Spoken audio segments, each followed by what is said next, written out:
Reñidos resultados se dieron en El Salvador y por eso María Alejandra Martínez nos trae ya lo último luego de las declaraciones del Tribunal Electoral en ese país, dando ya los resultados finales de ese escrutinio. Como repetimos, reñidos resultados. María Alejandra, por favor, adelante. Así es, William. Buenas tardes. Iniciamos de inmediato con esta información. El Tribunal Supremo Electoral oficializó anoche que el excomandante guerrillero Salvador Sánchez Serén ganó la segunda ronda de votaciones para las elecciones presidenciales y gobernará el país entre el 2014 y 2019. El presidente del Tribunal Supremo Electoral oficializó los datos del conteo final de votos en un mensaje emitido en radio y televisión por cadena nacional. El órgano electoral señaló que concluido el procesamiento de los resultados de las 10.445 juntas receptoras de votos, el Frente Farabundo Martí para la Liberación Nacional, que tuvo a Sánchez Serén como candidato, alcanzó 1.495.815 votos, 50,11%, mientras que Norman Quijano de Arena logró 1.489.451 votos, 49,89%, lo que implica una diferencia de 6.364 votos a favor del Frente. Sánchez Serén es un maestro de 69 años que se inició en la política como defensor del gremio de educadores y que abandonó las aulas y se fue a las montañas para incorporarse a la guerrilla del Frente Farabundo Martí para la Liberación Nacional. El excomandante guerrillero y actual vicepresidente de la República, al aceptar la candidatura, prometió que al llegar al gobierno incorporará a El Salvador a los bloques ALBA y Petrocaribe, incrementará las relaciones con China y respetará las relaciones con Taiwán. Mayor salud. Un grupo de manifestantes en Argentina marcharon en Buenos Aires para exigir al gobierno mejores salarios en medio de la seria crisis económica que atraviesa ese país y por la devaluación de su moneda.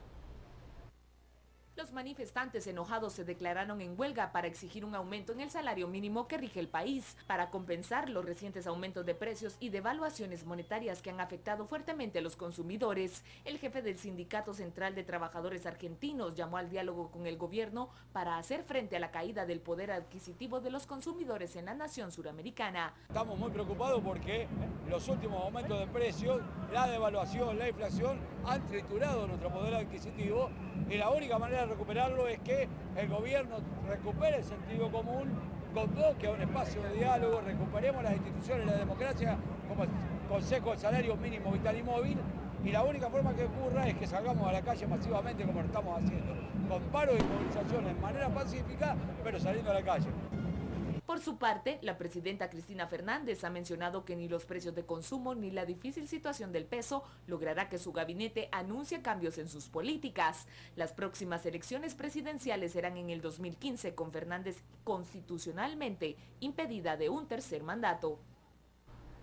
Un conductor presuntamente alcoholizado que cruzó barreras colocadas para proteger a los asistentes de un festival en Texas, Estados Unidos, arrolló a varias personas afuera de un club nocturno, matando a un hombre y una mujer.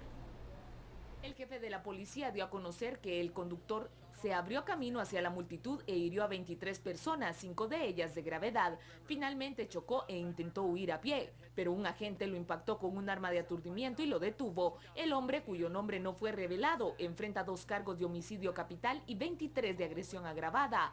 La conferencia anual de música, cine e interactivo atrae a decenas de miles de personas a Austin cada año y el daño pudo haber sido mayor. La calle estaba repleta de personas minutos antes, pero las autoridades habían despejado el área para crear un carril para bomberos.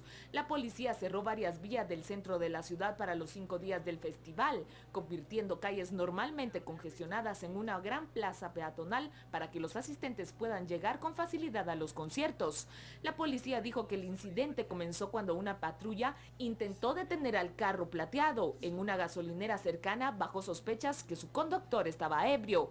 El auto arrancó esquivando vehículos estacionados y continuó a alta velocidad por una calle de un solo carril, en sentido equivocado. Al virar hacia la derecha chocó con una barrera y por poco arrolla a un policía. Tras atropellar a los peatones, el conductor golpeó y mató a las 2 víctimas fatales y chocó contra un taxi antes de estrellarse. Los cancilleres de la Unión de Naciones Suramericanas acordaron enviar a Venezuela una comisión integrada por ministros de Relaciones Exteriores para que apoye y asesore un diálogo político amplio y constructivo para superar la crisis que afecta a esa nación. Reunidos en una sesión extraordinaria en Santiago de Chile, los cancilleres de UNASUR también acordaron respaldar los esfuerzos del gobierno venezolano para propiciar un diálogo entre el Ejecutivo y todas las fuerzas políticas y actores sociales a fin de alcanzar un acuerdo que contribuya al entendimiento y la paz social. La crisis política y social en Venezuela, que se traduce en protestas callejeras de oficialistas y opositores al gobierno del presidente Nicolás Maduro, ha cobrado la vida de más de una veintena de personas. A solicitud del Gobierno de la República Bolivariana de Venezuela, una comisión integrada por ministros de Relaciones Exteriores de los países de UNASUR, para que, en su nombre, acompañe, apoye y asesore en un diálogo político amplio y constructivo orientado a recuperar la convivencia pacífica en Venezuela, considerando la Conferencia Nacional de Paz instalada. La presidenta chilena Michelle Bachelet aseguró que debido a la desaceleración económica que atraviesa el país tendrá que hacer un gran esfuerzo para cumplir sus ambiciosas promesas de campaña, entre ellas un cambio estructural en la educación. En su primera rueda de prensa formal, la mandataria sostuvo que el actual panorama económico implica que van a tener que hacer un tremendo esfuerzo de mucha responsabilidad fiscal para cumplir con lo que se ha dicho y que harán resignaciones presupuestarias si es necesario, pese que el presupuesto es precario. Es obviamente una situación económica menos auspiciosa de lo que le tocó al gobierno anterior y de lo que probablemente quisiéramos.